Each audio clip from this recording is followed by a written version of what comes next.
Joseph sports community has had many reasons to celebrate lately. To fill us in on the highlights, Brett Esely is tonight's guest on Community Conversations with Charles Christian. Charles. Thank you, Morgan. Very excited to have you here, Brett. Thanks for having me. Always a pleasure. Our pleasure, yeah. Well, I want to start right away with maybe one of the biggest sports items that's happening, and that's the upcoming NCAA tournament that's coming to St. Joseph, the Division II. Talk about that a little bit and the work that's gone into getting that here. Well, Charles, I'm sure you were counting, and in case you were, we're 9 days away from teams arriving here in St. Joseph. Wow, that's amazing. It's a big deal when you can host an NCAA event, let alone a national championship. Also scary to believe it's been 12 years since we've hosted the Women's Basketball Elite Eight. Amazing. A lot of things have changed. Some things have stayed the same, but we cannot wait to have the Division II Women's Basketball Spotlight right here on St. Joe. Look forward to a lot of exciting basketball just a few blocks down the street in a venue that has really transformed over the last 12 months. Yeah, talk about that a little bit. We were chatting about that briefly, but just the updates that have happened to the Civic Arena that has made it even better a venue to host this event. You know, it's a texting world we live in now, so no matter where you are, people are like, man, this is great. I got a number of text messages last week. There was a lot of high school basketball in the arena from people like saying, goodness, we've heard you talk about this, but this really is cool. That's right. And, you know, when fans go into Civic Arena here in another 9 days, they're going to see a brand new scoreboard, brand new seats, brand new court. Sure. Brand new lighting. The lighting really puts it over the top. And, you know, people have said, wow, you all have really done a good job with that. And I say, well, we've been a big catalyst, the Sports Commission has, but it was really the city that stepped up and got that done, and the Hilliard companies that took on the floor project. And so the project is 80% done. I say 80% because there's still some seats that need to be replaced.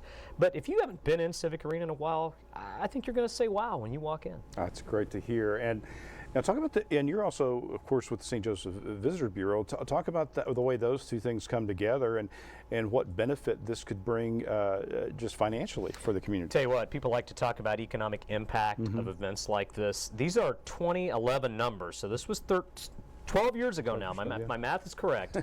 Economic impact of just hotels alone, this doesn't take anything else, was around $800,000 for the week. Wow. When you consider you're bringing 8 travel parties in from all over the country, bands, administrators, just other folks infrastructure-wise that come and put this tournament together. There's a 60-person television crew that comes and puts this on national TV. Wow. And so some of the things are obvious, but there's other infrastructure that you just don't think about. And again, it's really a big deal to have an opportunity to do this right here in our own backyard. Very nice, and that's great exposure nationally for St. Joseph. You betcha. Yeah, very good. Speaking of another big event, it's a little bit later on in the year, but there's a big marathon coming in September that's also going to kind of bring those two things together. Talk about that really quick. A lot of moving parts to that. So myself and several others are planning logistics to have a marathon here in St. Joe on September 23rd. You know, when you think about all the infrastructure there from volunteers, marathons are 26 miles long. Right. So a lot that remains to plan out with that. Key thing with an event like that is communication. The other piece about that too is there are a number of runners in this community, regionally, nationally. We've looked at this as a tourism event, and should be fun here in a mere 6 months, which will go by very, very quickly. It will, and you know, one of the big, you mentioned one of the big attractions. It is technically a Boston Marathon qualifier.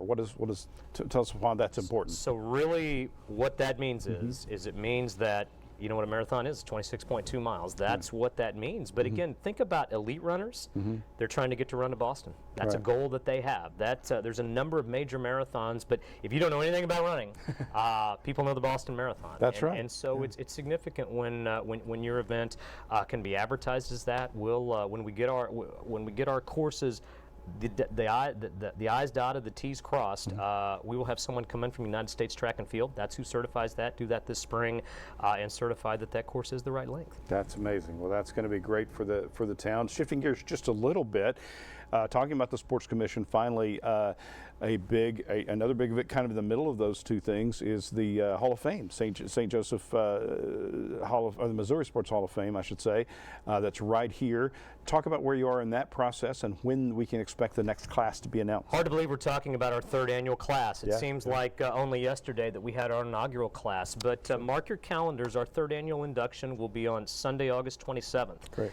So people say, well, what is that class going to look like? Well, I would tell people at home, if you've been the person that says, golly, I really need to nominate this person or this team or this feat, you have about a month to do that for consideration for this year's class. I tell people all the time, this is a 365-day process, but to be eligible for the 2023 class, you've got until April 15th, I think that's tax day too, that's just coincidence, to go to our website at stjomosports.com, fill out the online registration form, or if you're that person that says, I don't want to fill that out online. Do you have a paper form? You can come to our office at 911 Frederick Avenue. We're located at the St. Joseph Convention and Visitors Bureau, and pick up that packet. If you've got the information, that form would probably take you 10 minutes tops to fill out. Great. Well, again, a lot of exciting things. They're going to be great for not only for the sports community, but for the town, for the city as a whole.